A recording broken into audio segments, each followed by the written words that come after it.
দেখো, বলার মতো তো সেরকম ভাবে সবাই বলেছে, আমি আলাদা করে কিছু বলার নেই। বাট এই উদ্যোগটা খুবই ভালো, যেটা আমি প্রথমে বললাম, যেখানে আমন্ত্রিত হয়ে আমি খুবই আপ্লুত। আমার খুব ভালো লাগছে, আর এই সম্মানটা পেয়েও আমি খুবই খুশি হয়েছি। সবাইকে ধন্যবাদ জানাতে চাইবো। It is a very good initiative. And যেটা উনি বললেন যে আমরা সবসময় শারদ সম্মান নিয়ে কথা বলি, বাট এই যে বিনা বন্ধন বা বিনা পানি বন্দনা, সেটাতে আমার খুবই ভালো লেগেছে। কারণ ছোটবেলা থেকে আমি খুব শখে সরস্বতী পুজো করি, এখনো করতে ভালোবাসি। আজকাল হয়তো অতটা সব জায়গায় সবাই সেটা সরস্বতী পুজো আমাদের সময়ের মতন করে আর হয় না, যেগুলো আজকাল বাচ্চারা আমি খুব একটা দেখিনি, খুব কম দেখেছি। তো এইটাতে আমার মনে হলো যেটা হবে সেটা হচ্ছে, বাচ্চারা যদি আবার করে সরস্বতী পুজোতে ইন্টারেস্টেড হয়, স্পেশালি পড়াশোনায়। আফটার অল সরস্বতী ঠাকুর বা সরস্বতী পুজো is about education, intelligence and জ্ঞান।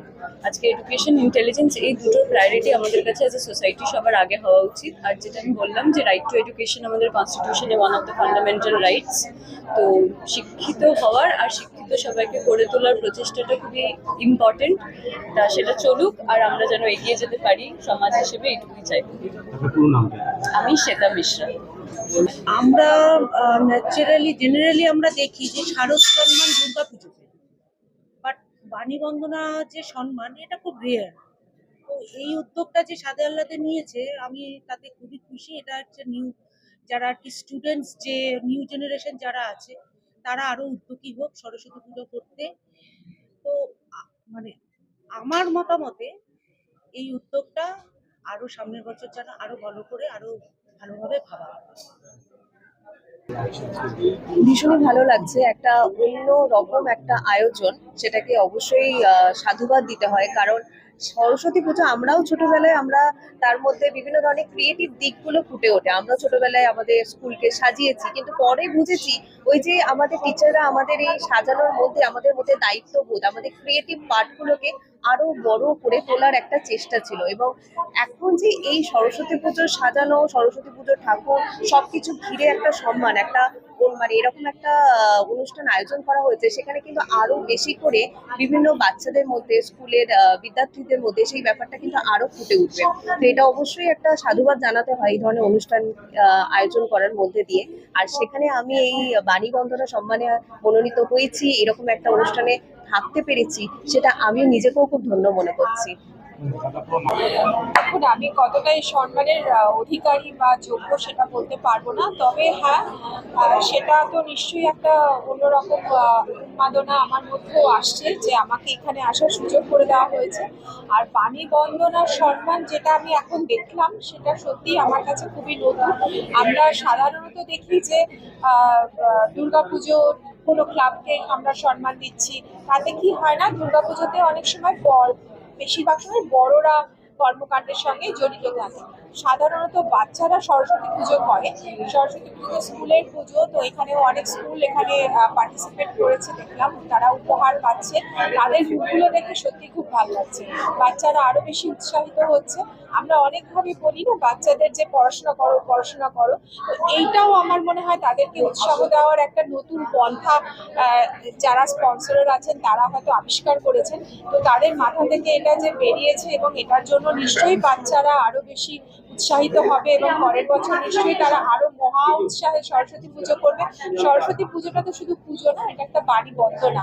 তো আমার মনে হয় এটার সাথে পড়াশোনার যোগ প্রত্যক্ষ এবং মানে ভীষণভাবে ডাইরেক্টলি জড়িত। তো এর ফলে কি হবে না, আমরা পড়াশোনাটাকেই প্রমোট করছি। তো শিক্ষা তো কখনো বৃথা যায় না, আমরা যে যেমন প্রফেশনেই যায় না কেন, পরবর্তী ক্ষেত্রে শিক্ষা আমাদের সারা জীবন কাজে লাগে। তো সেই দিক থেকে আমি বলবো যে এটার একটা অস্বাভাবিক গুরুত্ব আছে, এবং এটার একটা অসীম গুরুত্বপূর্ণ একটা ব্যবস্থাপনা যেটা ওনারা নিয়েছেন। তো সেখানে আমি এই মানে ব্যবস্থার একটা পার্ট হতে পেরে অবশ্যই ভালো লাগছে।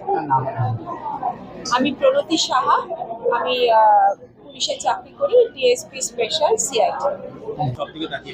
ব্যাপারটা হচ্ছে যে এইটা আপনি খুব ভালো প্রশ্ন করেছেন, কারণ আমরা সবাই শুনে এসেছি যে দুর্গাপুজোতে প্রাইজ হয় আর কি, এই তারপর কালী পুজোতে হয়।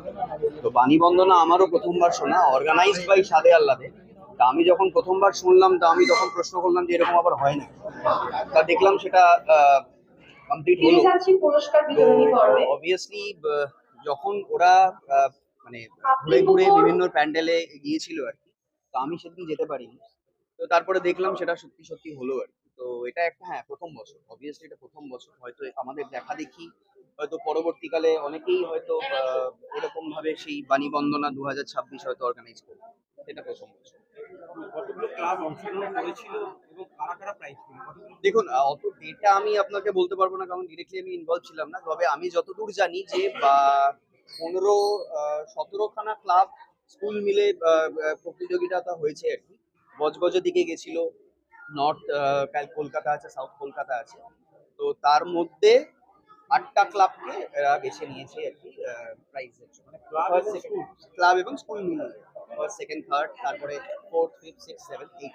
কি কি জোর দেওয়া হয়েছিল এই যে বিশেষ করে কনসেপ্টের উপর জোর দেওয়া হয়েছিল, যে কি ধরনের কনসেপ্ট। কারণ এবছর আমরা দেখেছিলাম বিভিন্ন জায়গাতে থিম হচ্ছে আর কি, সরস্বতী পুজোতে থিম হচ্ছে। তো এটা খুব ইউনিক ব্যাপার, এই বছরই কিন্তু সেগুলো চোখে পড়েছে।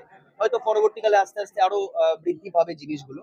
তো মেইন হচ্ছে থিম এবং অবভিয়াসলি পরিবেশ, যে কি পরিবেশের ওপর সেই থিমটা হয়েছে এবং কি প্যান্ডেলটা কোন পরিবেশে রয়েছে আর কি, পুজোটা কত আন্তরিকভাবে করা হয়েছে, সেগুলোর উপরেও জোর দেওয়া হয়েছে। আপনার নাম লিখুন। আমার নাম হচ্ছে আশিস মুখার্জি।